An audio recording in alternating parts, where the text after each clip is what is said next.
in the Bhagavad Gita in a short lecture. As you may understand, that the Bhagavad Gita is a conversation between two people, Lord Sri Krishna himself and Arjuna. So this conversation is known to be the most transcendental conversation that ever took place anywhere on this earth. After 5,000 years, we are still discussing that conversation between Krishna and Arjuna. In Sanskrit, it's called Vartala, a conversation, a great conversation. And why did this conversation take place? Where did it take place? Krishna and Arjuna are on the battlefield. As you can see, they're in the battlefield. They are mounted on a chariot, ready to go to war. But just before going to war, they have this transcendental conversation. That is, again, the most famous conversation that ever took place before and after, and maybe forever. There will not be a conversation that would become more important than this conversation. Bhagavad Gita is most sacred, most trusted, and most popular. Bhagavad Gita, some people understand it to be religious or something to do with the Hindu Dharma, but really, this Bhagavad Gita is not based on Hindu Dharma, it's based on the science of soul. So, there is a reason why the Bhagavad Gita was spoken. That is the big thing. The big reason why Bhagavad Gita had to be spoken. You have some idea that after facing his own spiritual father and his own grandfather standing against him in the battle of Kurukshetra, Arjuna had second thoughts. He did not want to go to war. He decided not to go to war. And he put his Gandiva down. His bow, he put down. No, I'm not going to fight. I don't feel like fighting. And he gave so many reasons that why he doesn't want to fight. And Krishna is standing there looking at him, that look at this warrior. All his life he's been trained to go to war. What is a warrior for? To go to war. Kshatriya is, by definition, Kshatriya is somebody who is going to pick up the Shastra when the time comes and the need arises. Kshatriya doesn't mean just pick up the arms or weapon anytime on anyone. Weapon should be picked up when all other options have been exhausted. No other option left. And when there is no other option left, weapon must be picked up. So in this verse that I'm going to recite is the 7th verse of the 2nd chapter. In a way, this is where the Bhagavad Gita begins. So please try to repeat after me. I'm going to recite a few words of Sanskrit, and you can catch that and recite behind me. Will you be able to do that? Karpanyadoshopahat svabhava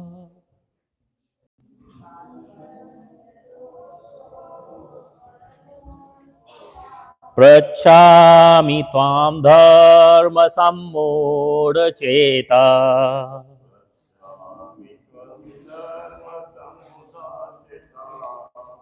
yaccheyasyanishchitam bruhi tanme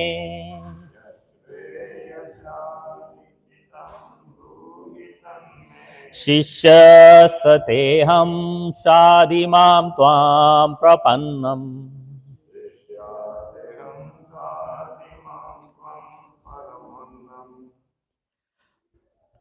Translation in English. Now I am confused about my duty and have lost all composure because of miserly weakness. In this condition, I am asking you to tell me for certain what is the best for me. I am your disciple and a soul surrendered unto you. Please instruct me. So, this is, as I said, is also considered to be like the first verse of the Bhagavad Gita in a way, because this is where the conversation is going to go into instruction. Because so far, the relationship between Krishna and Arjuna is a friendly relationship. And now Arjuna is surrendering unto the lotus feet of Krishna and telling him, asking him to instruct him. When you ask for instruction, that's when the instruction begins. So far, Krishna was hearing him. But now, Krishna is going to tell him 3 ways, 3 things about why he should fight the battle. One is called the Gyan Yoga. The second is called the Karma Yoga. And the third is called the Buddhi Yoga or Bhakti Yoga. These are the 3 yogas that Krishna is going to tell Arjuna about in the chapter further. And after the 54th verse, Krishna is going to speak about a 4th matter. But here are the 3 yogas. First is Gyan Yoga. Krishna says to Arjuna in the 12th verse, never was there a time when I did not exist, nor you, nor all these kings. Nor in the future shall any of us cease to be. There never was a time when all of us in this room or at that time, everyone on the battlefield of Kurukshetra was not there. And there will be no time in the future when we will all cease to exist. So, Krishna is going towards explaining to Arjuna and to the rest of us, what you see is not what is actually there. Because what do we see? We see bodies. We are seeing each other. What are we seeing? Are we actually seeing each other? Or are we seeing or looking at each other's bodies? It is the body. So, Krishna says about the body, Dehino asminyatha dehe kaumaram yauvanam chara tatha dehantar praptir dhirastatra na mohyati. The bodies that you are seeing, Arjuna, these bodies will transform every day, all the time. At one time, we were all born from our mother's womb. And we were so tiny, maybe 3.5, 4 kg. And now, that little body that was born from the mother's womb, where is that? That body has, over the time, transformed into this body that we are in today. And in several more years, where is it going to be? Kaumaram Yauvanam Jara. From the childhood to youth to old age. And what happens after old age? Finished. But what is finished? Finished is the body. For the soul, that becomes a new beginning. So, there are two aspects of Jnana Yoga. The first aspect is to understand the body. What we see is the body. We don't see anything beyond the body. What we don't see is what is really there. So, first thing, understand this body. Where is this body going to go? Definitely going towards death every day. I am sorry to break it to you. But even the body of every little child in this room, I am sorry to say, is only going towards the death. Sure destination. Your seat is already booked. Don't need to book anything. Don't need to confirm. It's already booked. And that is the story of this body. The other, second aspect of the Jnana Yoga is to understand the soul. And for the soul, Krishna says, Nainam chindanti shastrani nainandahati pavaka. This soul is so small, it's so invisible, it is so powerful, it is so transcendental that there is no weapon in this world that can cut it. No weapon can cut the soul. Nothing can wither the soul. It cannot be killed. It cannot be burnt into ashes. If we take some live people, don't try this. But if we take some live people and burn them, what will burn? The body. Their soul will not burn with the body. The soul will leave. Even if it doesn't leave, it cannot be burned. Nanan dahati pavaka. The fire cannot burn it. Wind cannot wither it. Water cannot wet it. Nobody can cut it. So, Arjuna is actually in grief. He's lamenting. And by giving the knowledge of the Gyan Yoga, Krishna is asking Arjuna, what are you lamenting for? Are you lamenting for the body, which is sure to die?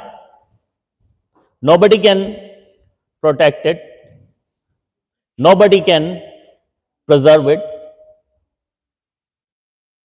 Or you're lamenting for the soul that nobody can kill. You don't have one arrow in your possession that can kill any one of the souls. No arrow can kill a soul. So, what are you lamenting for? Are you lamenting for their bodies, or are you lamenting for their soul? Because their bodies are sure to die, and their souls cannot be killed. Which one are you lamenting for? In the meantime, while the soul exists, there will be matra sparshastu kaunteya shitoshna sukha dukkhada. Distress and happiness will come and go like summer and winter.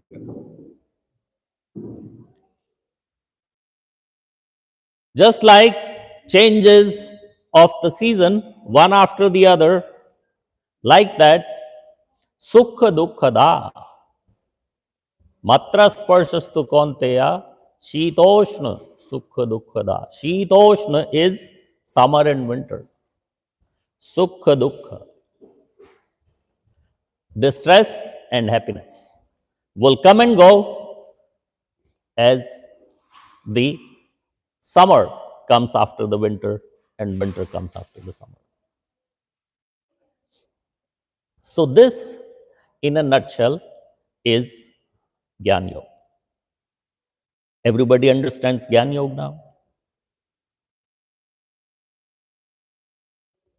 Of course, Arjuna wanted to know more.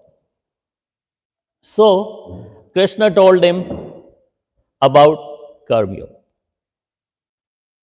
While we are here, we must perform action. That action is three kinds. Three kinds of action. One action is what is according to the religious principles, and the other is against the religious principles. And the third is action in inaction, meaning action performed for the pleasure of Krishna or to serve Krishna, to please Krishna, that is devotional service. So, if you perform good action, that is in Sanskrit called punya, then that punya is going to accumulate to give you good time later. And the pap is also going to accumulate to give you bad times, suffering later.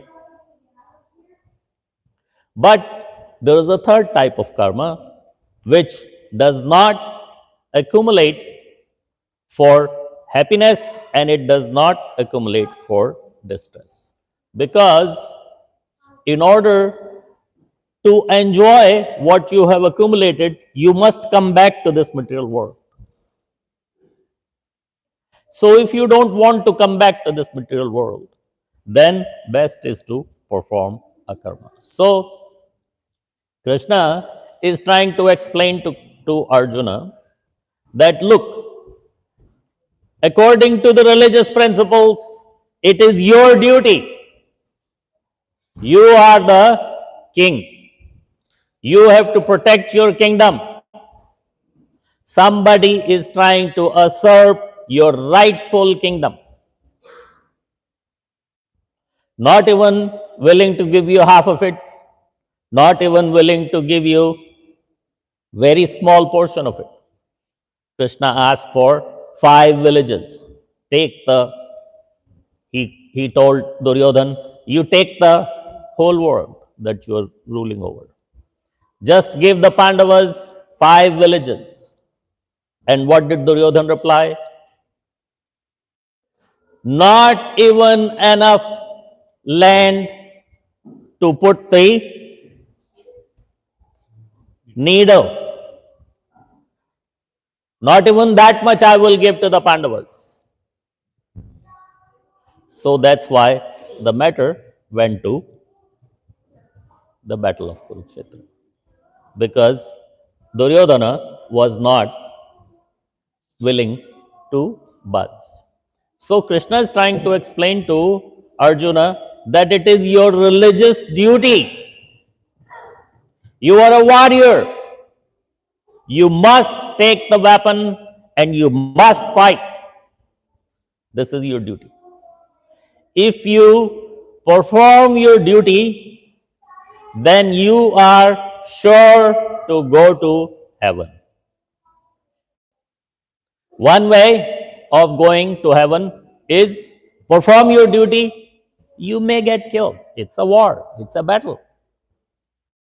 People are going to get killed. So, if you, while performing your duty, you die, then that's honorable for a warrior to die in the battle fighting, standing up for what needed to be done, stand there, fight for it, and that is perfection of your life. Those who get killed in the battlefield or in the war, even today, what do we call them? We call them martyrs. They are respectable. So, Krishna is saying not only in the material world, even in the spiritual world or in the heavenly planets, those who die fighting in the battlefield for the right cause are respected. They gain the heavenly planets. And if you don't die, you win. And if you win, you will enjoy the kingdom of this earth. For now, until it's time to go and performing good karma, you will end up in the heavenly planets. This is one side of the story. And what happens if you don't pick up the bow and don't start fighting? Then a seat in the hell is reserved for you. Because when the time came to follow the religious principles, the time came to go to war for the right cause, pick up the weapon, you did not. If we train all this Canadian army for so many years, all these soldiers with our taxpayer dollars, and prepare them for war, and the day of war comes and all these soldiers come back home, no, we don't want to fight. What would the taxpayers say? Not too impressed with the soldiers who don't want to fight. You are trained to go to war. You are trained to pick up the weapon. That's the purpose of your life. That is your duty. You must pick up the weapon and go to war when the time comes. At the right time, if you don't, then it is not good. Like Srila Prabhupada explains about anger, krodha. Krodha is not good. Anger is not good, right? Anger is not good. But when it is time to get angry, one must get angry. When it is time to protect religious principles, to protect the unprotected, there is time to get angry and one must get angry. There are people who got angry and they are worshipped even today because they got angry.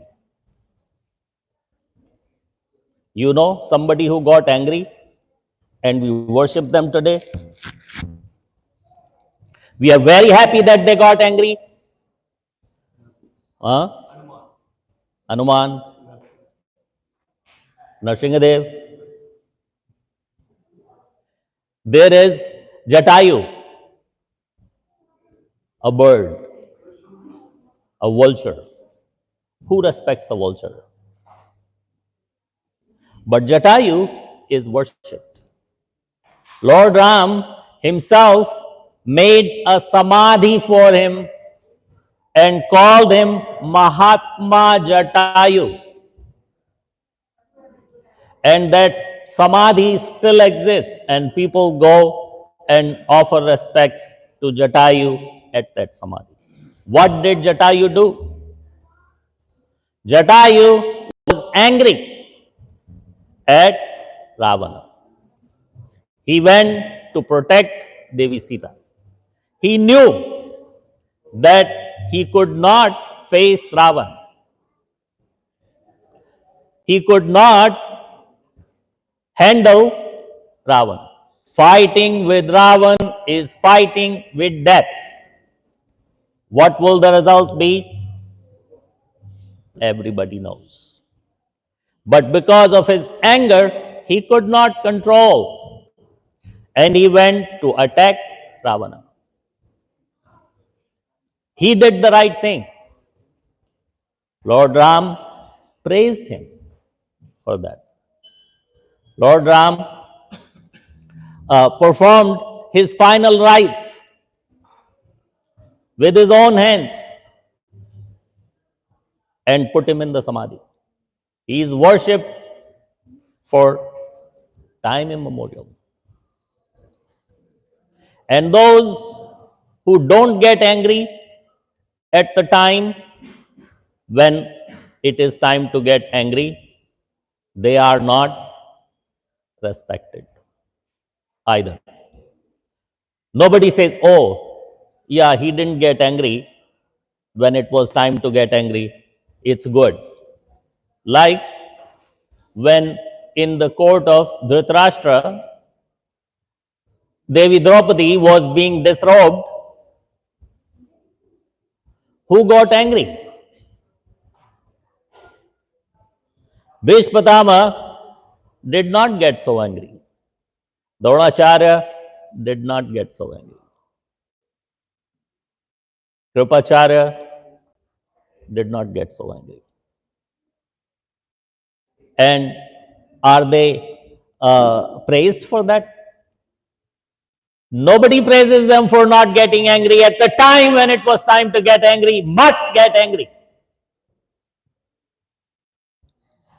Similarly, when it is time to fight the battle, you must fight the battle. So, Krishna is saying, if you fight the battle, then you will be considered a virtuous warrior. That's what you are. If you don't, you will be labeled as a coward who got afraid, scared of the war and put down the weapon. The history will not appreciate you. Just like the history appreciates Jatayu for getting angry, does not appreciate all these people for not getting angry. Nobody says, oh yeah, that's good that they didn't get angry. No, nobody says that. Yes, they should have gotten angry. It was time to get angry. They should have gotten angry. So, similarly, Krishna explains in the Karma Yoga section that if you pick up the weapon, fight the battle, that is your duty, your prescribed religious duty, you must do that. And that will be appreciable. And if you don't do it, then you will be not following religious principles and you will be labeled as a coward. Nobody will say Arjuna did not fight because he was charitable. Everyone will say Arjuna didn't want to fight because he didn't want to die in the battlefield. He was not so sure of his strength and powers, his techniques of fighting and all. He was not so sure. He chose to be insulted rather than stand up for his rights. So that is Karma Yoga. And after Karma Yoga, Krishna explained to Arjuna about Bhakti Yoga or Buddhi Yoga. Buddhi Yoga or Bhakti Yoga. Krishna says to Arjuna, if you don't want to fight, then if you don't want to fight for yourself, for your brothers, for your kingdom, then don't. That is the famous verse, 247. Everybody's heard of this verse. Karmanyevadhikaraste ma phaleshu kadachana. So, what it means is perform your duty, but don't get attached to the result. Perform your duty as a duty, do it as a service to me. You don't want to fight for yourself, fight for me, because it is my duty to come and establish religious principles on this earth. Krishna says, Paritranaya sadhunam, vinashaya cha dushkritam, dharma sanstapnarthaya sambhavami yuge. There are three purposes Krishna is giving why he comes to this material world. Paritranaya sadhunam is to protect the pious. Vinashaya cha dushkritam is to annihilate the miscreants. And dharma sanstapnarthaya, to re-establish the religious principles on this earth, Krishna comes. So Krishna says, it is my duty to re-establish the religious principles on this earth. You pick up the weapons, you pick up the bow, and help me re-establish the religious principles on this earth.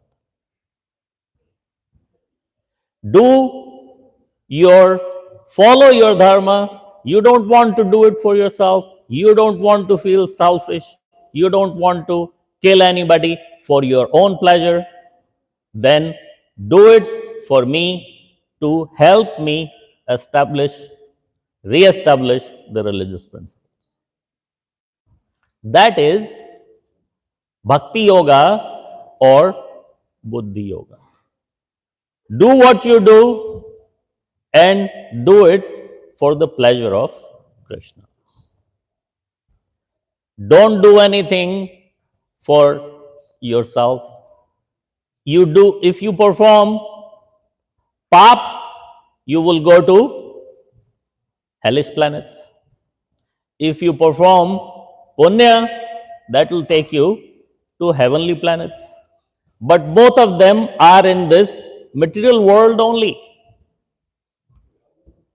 So both of them will bind you to this material world. What will free you from this material world? What will free you from this material world is akarma, performing devotional service for the pleasure of Krishna. So that is bhakti in a nutshell. Krishna explained to Arjuna, and by giving all these instructions to Arjuna, he wanted to actually get through to all of us through this knowledge. It's not just for Arjuna.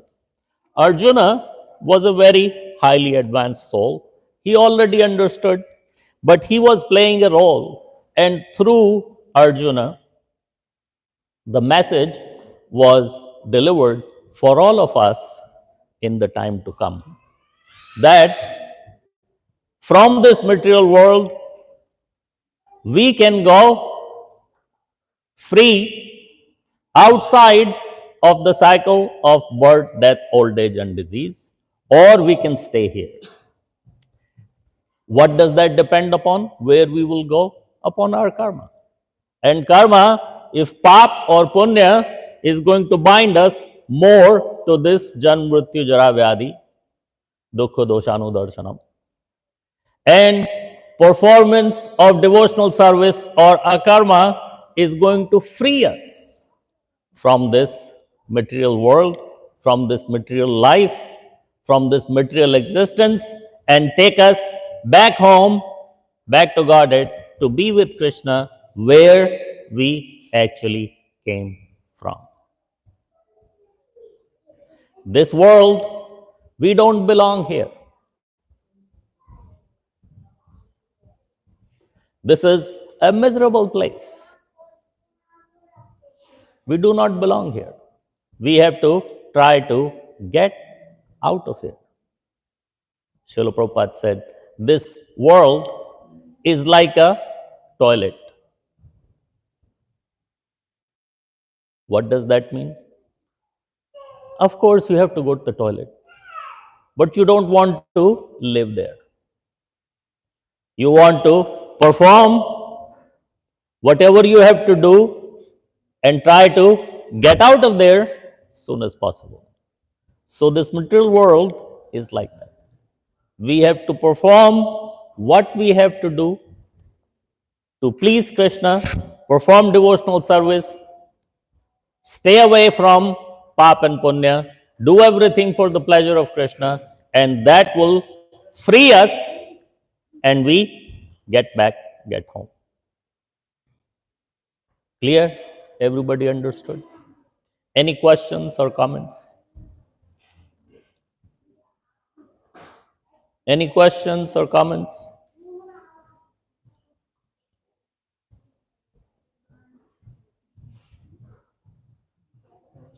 Oh, nobody has a question? There is a question. Pay attention. As you told that in the battlefield, whoever dies goes to the Swarga. So the other counterpart which are fighting from the side of Duryodhana, are they also going to the same? Well, yes and no. First of all, you have to be fighting for religious principles to help establish religious principles. So, so many terrorists these days are called martyrs. Just because they're called martyrs does not mean that they will become martyrs. They will be murderers. But those who are fighting for the right reason, for the right cause, they will attain heavenly planets even now. The same principle In stands. this battlefield, Narayani Sena of Krishna is also taking part. Yes. So, are they that bad that they are not fighting for the right cause? They will also go to the heavenly planets because Krishna told them to be there.